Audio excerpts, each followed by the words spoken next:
posterior 5/6 of the eyeball.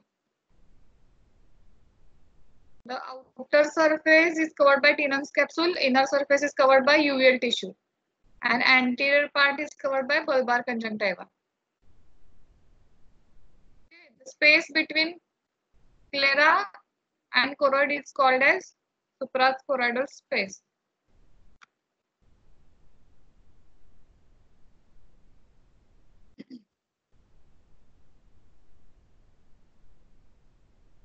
Then the thickness of the sclera is different in different parts of eye.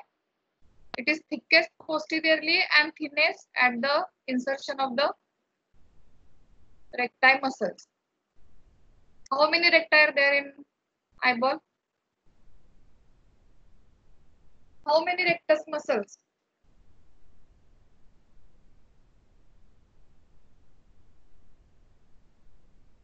Seven, ma'am. 7.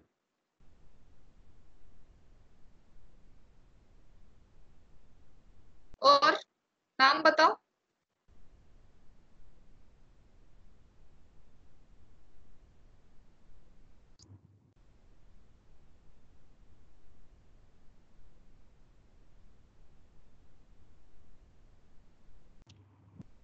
What are the names?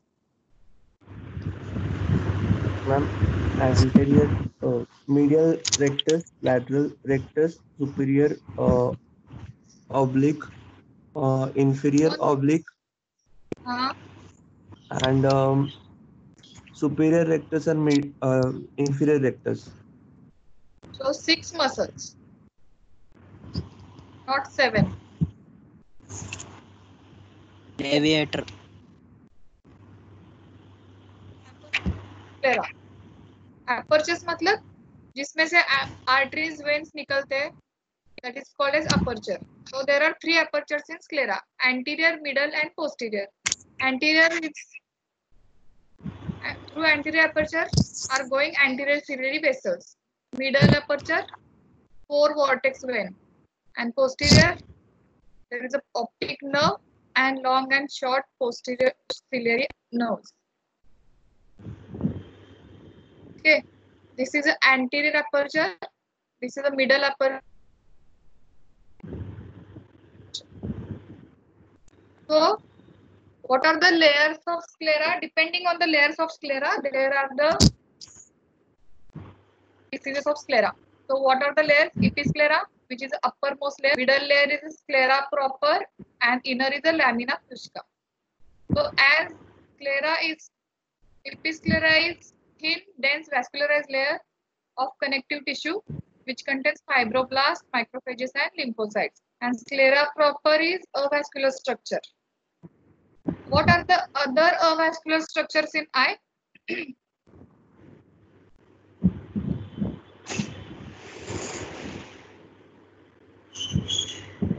Cornea. And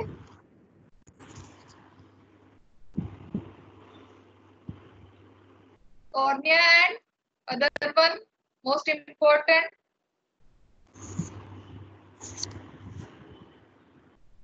lens. Yes. So the sclera proper is contains dense collagen fibers. So anybody knows any autoimmune collagen vascular disorders? As sclera is containing collagen fibers, so in the body there are other parts where the collagen is present. So there are many diseases called as autoimmune collagen vascular disorder. Which are they?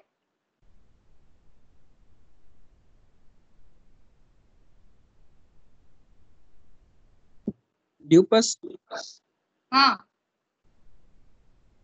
Then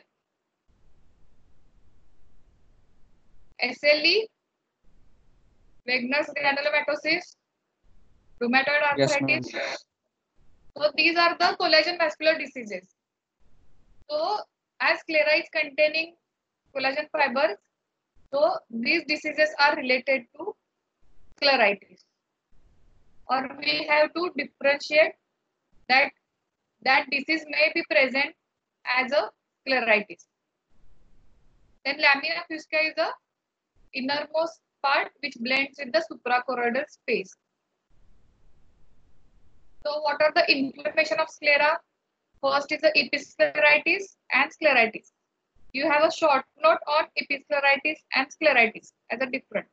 And in Viva, you will be asked what is the difference between episcleritis and scleritis. How will you diagnose that it is a episcleritis and scleritis? First is episcleritis. Episcleritis is a benign recurrent inflammation of episclera. Involves overlying Tenon's capsule but not underlying sclera.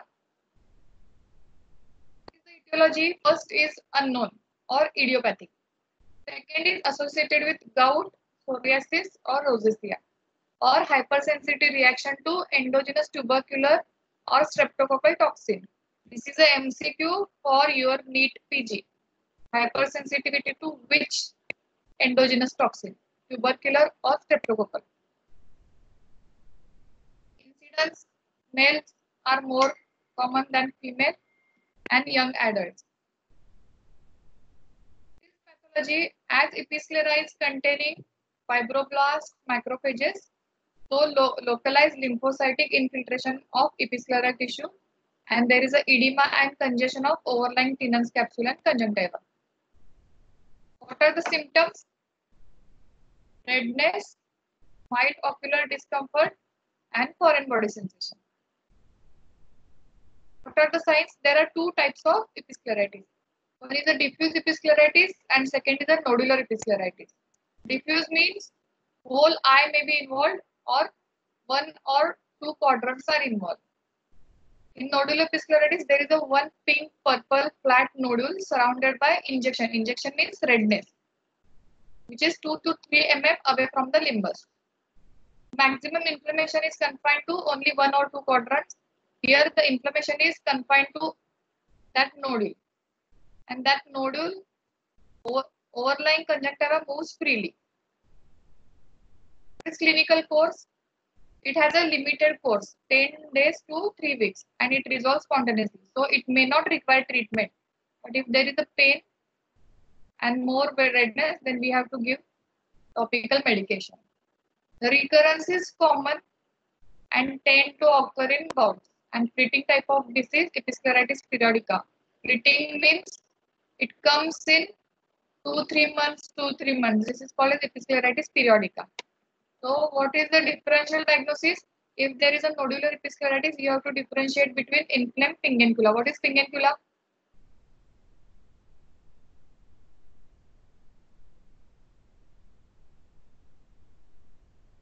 What is pinguicula?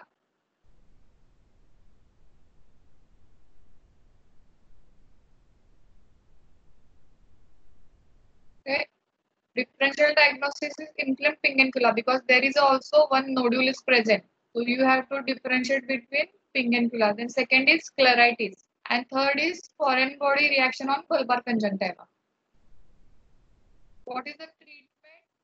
Treatment is topical corticosteroids eye drop, which is given 2 to 3 hourly. Then cold compresses to close lids. And systemic non-steroidal anti-inflammatory drugs for pain. What are the complications of topical corticosteroids eye drop? Whenever you give corticosteroid eye drops to the patient, you have to advise them that do not stop it immediately. You have to taper the dose and you do not use continuously. You have to taper and then discontinue. So why? What are the disadvantages or side effects of topical corticosteroid? Two most common side effects of steroids.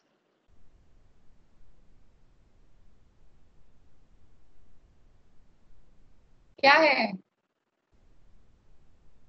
Ma'am, dependence. What? Dependence. But what are the ocular complications of steroid eye drop?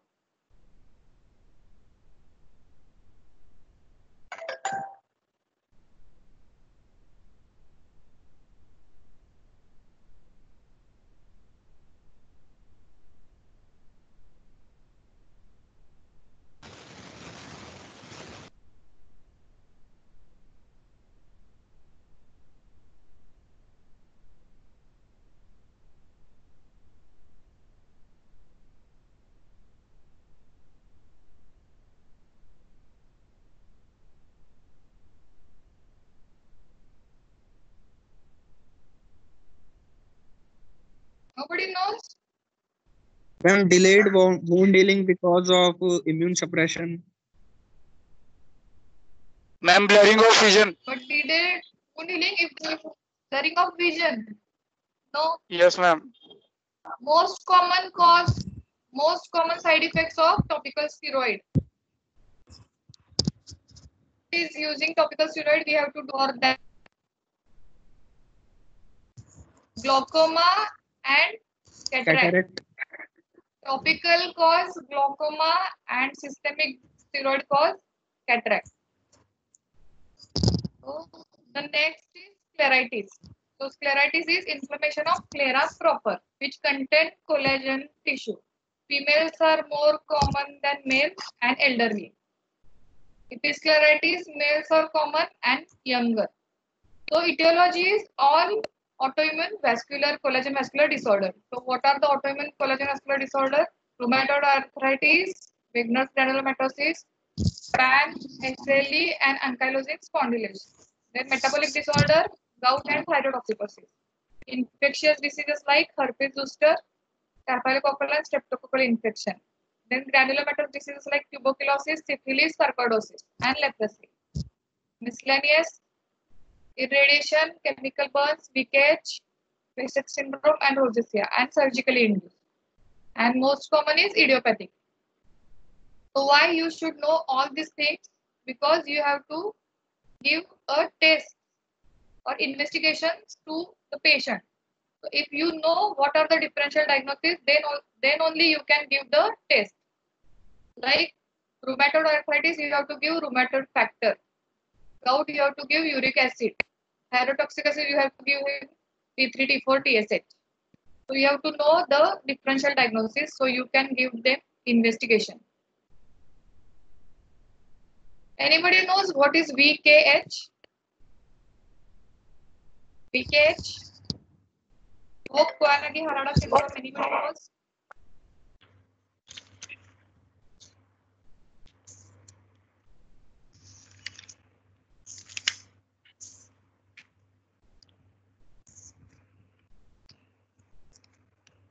Anybody knows Behçet syndrome?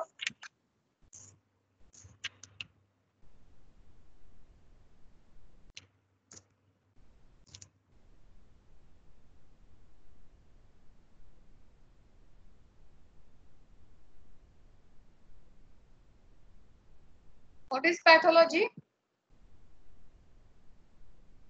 There is an infiltration by polymorphonuclear leukocyte, lymphocyte, plasma cell, and macrophages. So then there is a fibrinoid necrosis and destruction of collagen. And granuloma surrounded by multinucleated epithelioid giant cell. So granulomatous inflammation. The same finding is seen in tuberculosis. Granuloma surrounded by multinucleated epithelioid giant cells. Then there is a classification of scleritis also. Episcleritis, there is a simple classification. Diffuse episcleritis and nodular episcleritis. In scleritis, there is anterior scleritis and posterior scleritis. In anterior scleritis, again non-necrotizing scleritis and necrotizing scleritis. In non-necrotizing, diffuse and nodular, and in necrotizing with inflammation and without inflammation. If you have a short note on scleritis, you should know that the classification of scleritis. We'll look one by one. What are the symptoms? Symptoms are same as episcleritis, but they are more pronounced. So there is a mild pain, here moderate to severe pain, deep and boring in character, wakes the patient early in the morning, radiate to the jaw and temple, localized or diffuse redness, mild to severe photophobia and lacrimation. What is the difference between lacrimation and watering? Lacrimation and epiphora. What is the difference?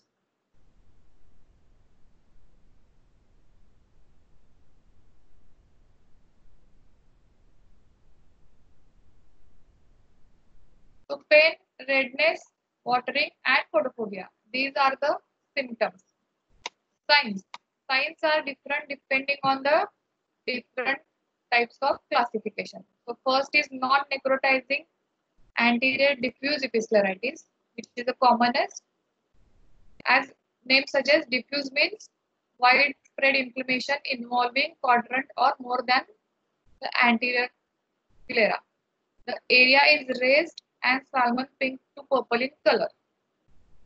Then non-necrotizing anterior nodular scleritis. This is same as nodular episcleritis, but pain is more. There are 1 to 2 hard purplish elevated scleral nodules, usually situated near the limbus. If they are arranged in the ring around the limbus, it is called as annular scleritis. Third is anterior necrotizing scleritis with inflammation. So this is the most acute severe form of scleritis, which is characterized by intense localized inflammation associated with areas of infarction due to vasculitis. Necrosclera, which leads to the thinned out sclera. Sclera become transparent and ectatic with uveal tissue shining through it. Because below the sclera, second layer is uveal tissue. Uveal tissue means iris, ciliary body, and choroid. There may be anterior uveitis may be present. Then fourth type is anterior necrotizing scleritis without inflammation, which is called as scleromalacia perforans. So it is occur in elderly female with long-standing rheumatoid arthritis. There is a yellowish patch of melting sclera due to obliteration of arterial supply, with overlying episclera and conjunctiva completely separates from the surrounding normal sclera. Eventually, it absorbs, leaving behind the large punch-out areas and thin sclera through which the uveal tissue shines. Spontaneous perforation is rare. Fifth is posterior scleritis. Posterior scleritis means the scleral inflammation behind the equator. So it cannot be seen. So it frequently misdiagnosed. But it can be seen as a exudative retinal detachment, macular edema, proptosis, and limitation of ocular movement. The complication of scleritis: secondary glaucoma due to uveitis, complicated cataract, sclerosing keratitis, and keratolysis. Then what are the investigations? Depending on, as I told you, the causes for scleritis. So depending on the causes, we have to find out which is the cause related to the scleritis. So you have to do CBC, TLC, DLC, ESR, serum complement levels for autoimmune diseases, LE cells, rheumatoid factor, and immune complexes. FPA and VDRL for syphilis, uric acid for gout. Then urine analysis, Montauk's test for tuberculosis. X-ray chest, paranasal sinuses is for tuberculosis. Sacroiliac joint for ankylosing spondylosis. And orbit to rule out foreign body, especially in patients with nodular scleritis. But these are the so many investigations. So you don't have to give at first. When first patient comes with the signs or symptoms of episcleritis or scleritis, you treat with the steroid.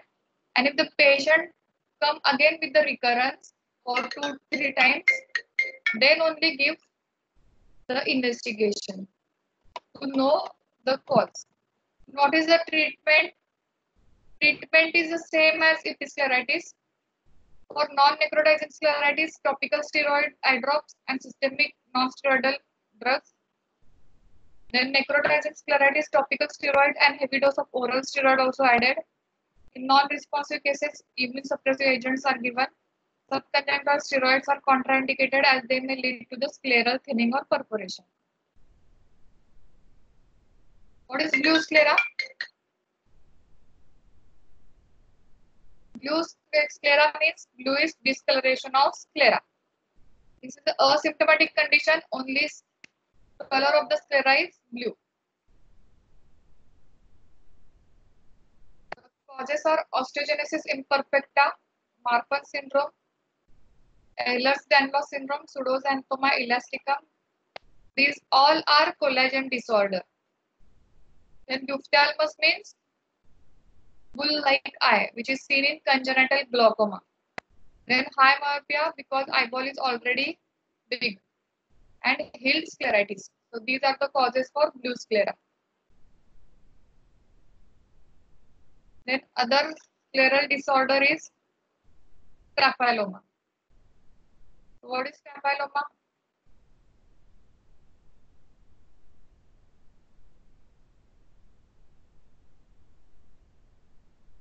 Localized bulging of weak and thin outer tunic of the eyeball. What are the outer tunic of the eyeball? Cornea and sclera. These are the outer tunics of eyeball. So localized bulging of the weak and thin outer tunic of the eyeball, that is cornea and sclera, lined by uveal tissue which shines through the thin out fibrous scope. You should know this definition. Localized bulging of weak and thin outer tunic of the eyeball, that is cornea and sclera, lined by uveal tissue which shines through the thin out fibrous scope. You can get a staphyloma as a short note. What is the classification? You have to know the classification. You should draw a diagram. The classification is anterior staphyloma, intercalary staphyloma, ciliary staphyloma, equatorial staphyloma, and posterior staphyloma. These are the depending on whether the staphyloma is present. Anterior means here, cornea. Intercalary means at the limbus, root of the iris. Ciliary means where the ciliary body present, that is 2 to 3 mm away from the limbus.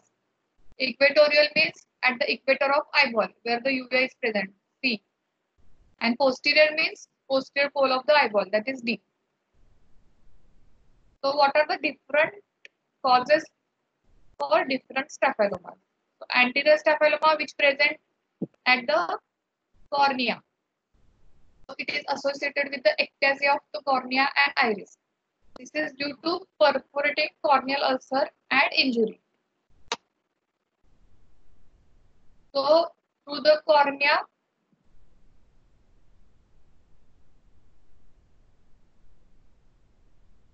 there is a bulging of the cornea and iris tissue behind it, the anterior staphyloma. Intercalary staphyloma means at the limbus. This is the black part which is seen. That is the uveal tissue which is bulging through the cornea and the limbus.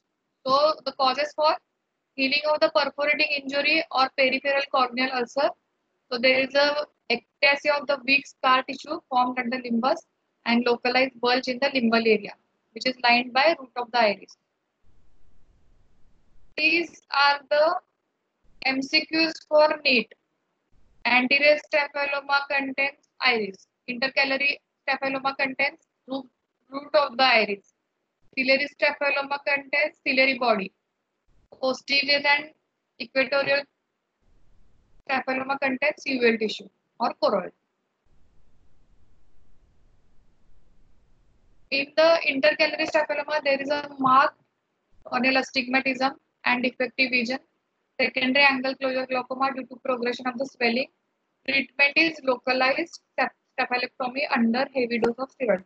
Staphylectomy means you have to remove that staphyloma. Then third is ciliary staphyloma. There is a bulge of weak sclera lined by ciliary body. This one. This black is ciliary staphyloma. This is about 2 to 3 mm away from the limbus. Limbus means junction of the sclera and cornea. So 2 to 3 mm away from the limbus is ciliary staphyloma.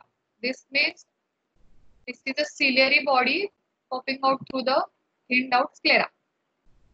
The causes are thinning of the sclera following perforating injury, scleritis, and absolute glaucoma. Fourth is equatorial staphyloma. Equator means the vortex veins comes out through the equator. The bulge of the sclera lined by choroid in the equatorial region. At the region of the sclera which is perforated by vortex veins. Causes are scleritis and degeneration of the sclera in pathological myopia. Fifth and last is posterior staphyloma. Posterior staphyloma, as name suggests, it is seen posteriorly. So anteriorly it is not seen. So it is seen only through the ophthalmoscopic findings. So there is a bulge of weak sclera lined by choroid behind the equator. So you cannot see the eyeball behind the equator anteriorly. So you have to diagnose the posterior staphyloma, you have to do a direct ophthalmoscopy, indirect ophthalmoscopy, or B scan. The common causes are pathological myopia, posterior scleritis, and perforating injury. Diagnosis is by ophthalmoscopy, direct or indirect, and second is the B scan. The area is excavated with the retinal vessel dipping in it. It is just like marked cupping of optic disc in glaucoma. It is seen in the posterior pole. So what you have seen in this white part is posterior staphyloma. So these are the 5 types: anterior, intercalary, ciliary, equatorial, and posterior staphyloma. For different types of staphyloma, there is a different etiology. Except for the anterior and intercalary staphyloma, the treatment is staphylectomy. For other staphyloma, there is a no treatment. So these are the diseases of sclera. One is the episcleritis, second is the scleritis, third is the blue sclera, and fourth is the staphyloma. You can get short note on